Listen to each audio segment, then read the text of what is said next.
All right, what's more likely time? Who's more likely, speaking of Bill Belichick, to get a statue outside of Gillette Stadium? Bill Belichick or Tom Brady? Don't you think it's going to be a combo? I would imagine it's just going to be a combo. So I'm going to say push on this. Yeah, they're going to be together. Yeah, they'll be together. Wouldn't you say? That's how they always do these things. No, that's not how they always do these things. The only one I can think of is Doug Peterson and Nick Foles with the Philly thing that's outside of the link. I think you put Bill Belichick in front of gate A and Brady in front of gate B. Isn't that how Lombardi and Starr do it, or are they together? I don't know if they're together, but there's other places. Nebraska has one where they're together, where it's Tom Osborne and I think Brooke Bellinger. Sorry, excuse me. Wait a minute. Wait a minute. You can't name 3 quarterbacks who ever played at Nebraska. You couldn't even get the first ones right. Brooks Bollinger, I think. No, that's Wisconsin, dummy. Well, so who is it then? Behringer. Who is it? Who is that? When they won the national title, Tommy Frazier had blood clots. He came in, he won 7 games, played, I think, half the game in the title game, and then he tragically actually passed away in a plane accident 2 days before the NFL draft. Learn some history, my friend. Shout out Nebraska. All right, next, what's more likely? In his documentary, Tom... Yeah, once I drop that little fact on you, keep moving. No, I don't care. It's not that you misinterpreted my decision to pivot. It came from lack of interest, not dominance. Mm-hmm. Go ahead, do whatever you're doing. Go get your French press coffee and your Shine Box. What's more likely? In his documentary, Tom Brady laughs maniacally at a Rex Ryan insult, or Tom Brady breaks down in tears about being competitive? What's more likely? I mean, it's the latter, right? And I know that you have you have some takes on this documentary that's coming out. I just have one take. Listen, I don't disagree with you. Obviously, people are in that mindset because The Last Dance, everyone said that, Michael Jordan had final cut.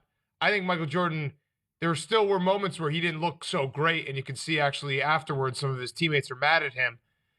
I'm cool with calling these not documentaries, but like movies or they're not full documentaries when the subject being, at the center of it gets to produce the thing. I totally agree with you. Yeah. But that doesn't mean people don't want to watch it and it won't be interesting. It still will be interesting. Well, it's better than nothing, right? It's better than not having the documentary at all. But my concern is that we just tolerate this kind of stuff where teams and leagues own their own media and cover themselves, and people don't take a step back and say, and I hope they're smart enough to take a step back and say, wait a minute, maybe we're not getting the full story here. Same thing with Tom Brady's production company making this, and the Man in the Arena. I mean, for starters, the name stinks. The Last Dance is awesome. Man in the Arena, what the hell's that even about? They don't even play in an arena. It's a stadium. Go ahead. The Man in the Arena is a famous Theodore Roosevelt quote. I still don't like it. I don't like it. Did you even go to college? Boomer. Did you go to school? Okay, Boomer. Tell me more about William Taft. It's a very famous thing.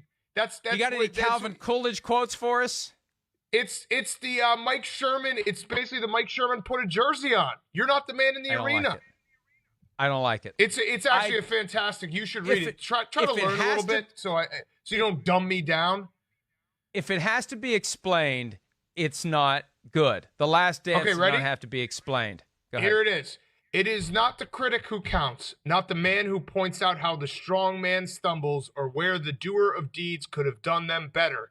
The credit belongs to the man who is actually in the arena, whose face is marred by dust and sweat and blood, who strives valiantly, who errs, who comes short again and again, who spends himself in a worthy cause, who at the best knows in the end the triumph of high achievement, and who at the worst, if he fails, at least fails while daring greatly, so that his place shall never be with those cold and timid souls who neither know victory nor defeat, like Mike Florio.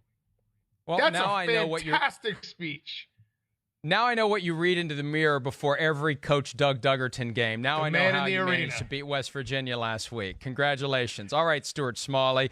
Give me a story. I can quote Stuart Smalley, but I can't quote Teddy Roosevelt, whoever said that. This has been illuminating. My intelligence versus yours. Keeps going. Yes, very. We've gotten to 2 of these items. We only have 7 left. What's more likely, the 49ers have a 1,000-yard rusher or the Rams have a 1,000-yard rusher? Last year, Raheem Mostert had 7.72 for the 49ers.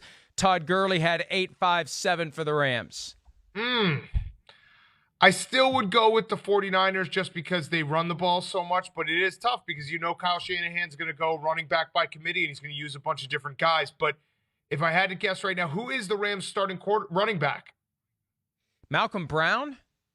I'm going to go with the 49ers. I would imagine the 49ers probably have a better offensive line too. The Rams had a tough go of it last year with their offensive line. So give me the 49ers and Kyle Shanahan and what he can draw up. Yesterday, Sean McVay said they have 3 starting running backs. So I agree with you. And I think Kyle Shanahan likes to ride the hot hand, and he will until that guy gets injured, and then he puts somebody else in, and then that guy gets the hot hand. I think Mostert. But remember, we thought Mostert was going to be dominant in the Super Bowl because he had the big game in the NFC Championship, and they pivoted to someone else. So, all right, one more. What's more likely, Jamal Adams is an all-pro for the Jets in 2020, or he is playing for a different team? What's more likely? All pro. I think it'd be all pro. What do you think? Yeah, there's a weird vibe there between the Jets and Jamal Adams. There were reports yesterday that there's an impasse on a long-term deal. He can be very prickly. He can be very temperamental. Look, he's a great player. I just wonder at what point, and all it takes is one day. All Adam Gase and or Joe Douglas have to do is wake up one day and say, this one guy is the source of 85% of our headaches. Let's just move on from him. Not that he's a source of 85% of their headaches. I'm exaggerating. But at some point, they could just, all you have to do is throw your hands up in the air once, and it's over. And my concern is they're going to throw their hands up in the air. It's Jalen Ramsey. The Jaguars probably didn't want to trade Jalen Ramsey, but at some point, you just say you have to trade Jalen Ramsey.